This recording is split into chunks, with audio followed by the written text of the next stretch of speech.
তোমরা সবাই কি করছো? দেখো আমি স্নান টান করে চলে এসেছি। আজকে আমার স্নান করতে দেরি হয়ে গেছে, দুপুর হয়ে গেছে, 2:30 বাজে। তো চলো আমি চলে যাই রান্নাঘরে। আজকে আমি কি রান্না করছি দেখো। আজকে করছি আলুর দম, নিরামিষ আলুর দম, আর করবো খিচুড়ি।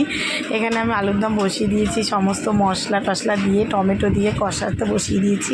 আর এই দেখো এখানে খিচুড়িটা বসিয়ে দিয়েছি। খিচুড়িটা প্রায় হয়ে এসছে। আমি প্রায় 2টোর সময় রান্নাটা বসিয়েছিলাম। তো খিচুড়ি আলুর দম মোটামুটি প্রায় হয়েই এসছে। আমার রান্না করতে করতে 3টে বেজে গেছে। তো এবার আমি খেতে বসে পড়েছি খিচুড়ি আর আলুর দম নিয়ে। তো দেখো এখানে খিচুড়ি আলুর দমটা দেখো কত সুন্দর হয়েছে। খিচুড়ি আর আলুর দমটা নিয়ে আমি বসে পড়েছি।